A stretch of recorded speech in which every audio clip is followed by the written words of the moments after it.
Some results of vector subtraction. In this lecture, we will be discussing some important results which will be useful in vector subtraction. First of all, vector subtraction is non-commutative, which means that a vector minus b vector is not equal to b vector minus a vector. We have seen that for the case of vector addition, a vector plus b vector was same as b vector plus a vector.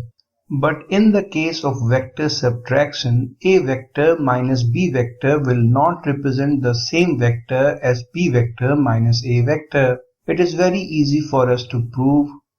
Let us take two vectors, a vector and b vector. A vector minus b vector will be the vector from the head of b to the head of a. If we want to find b vector minus a vector, let us redraw the two vectors a vector and b vector. B vector minus a vector will be the vector from the head of a to the head of b. These two vectors are different because they have different directions. In fact, they are anti-parallel to each other, and therefore we can write down a vector minus b vector will be equal to minus of b vector minus a vector because they are anti-parallel to each other. Second, vector subtraction is non-associative. For the case of vector addition, we have seen that vector addition was associative, but vector subtraction is non-associative. It means a vector minus b vector minus c vector is not equal to a vector minus b vector minus c vector. In fact, a vector minus b vector minus c vector will be equal to a vector minus b vector plus c vector. Third, in the parallelogram formed by two vectors, if we take two vectors a vector and b vector, we have seen that we can form a parallelogram out of these two vectors. So these are the two vectors a vector and b vector, and we want to make a parallelogram from these two vectors. We will shift the a vector first and then we will shift the b vector.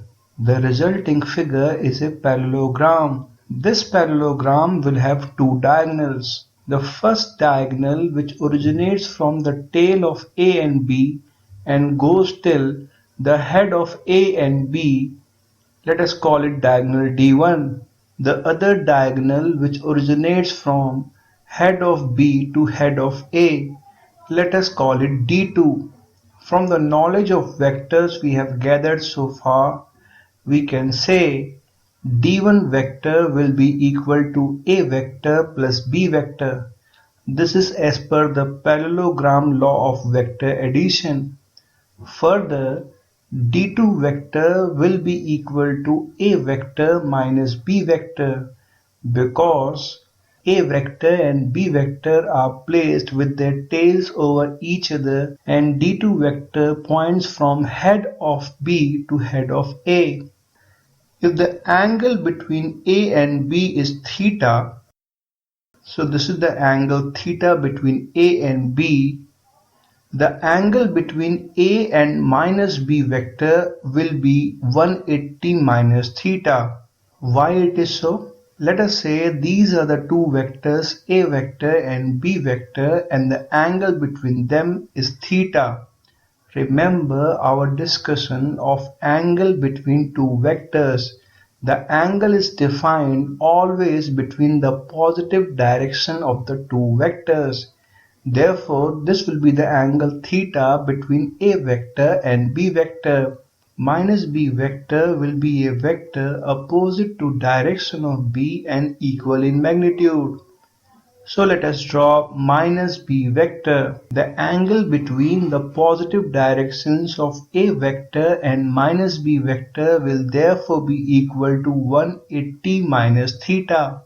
The second diagonal D2 vector, which is equal to a vector minus b vector, can be written as d2 vector is equal to a vector plus minus b vector, where minus b is a new vector which is opposite to b vector. The magnitude of d1 vector will be given by under root of a square plus b square plus 2ab cos theta, where theta is the angle between a and b, and the magnitude of d2 vector can be written as under root of a square plus b square plus 2ab cos 180 minus theta, because the angle between a and minus b is 180 minus theta, and therefore d2 will be equal to under root of a square plus b square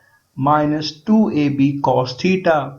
Thus, the magnitude of sum of two vectors will be given by a square plus b square plus 2ab cos theta under root, and the magnitude of difference of two vectors will be given by a square plus b square minus 2ab cos theta. Remember that theta is the angle between the positive direction of two vectors.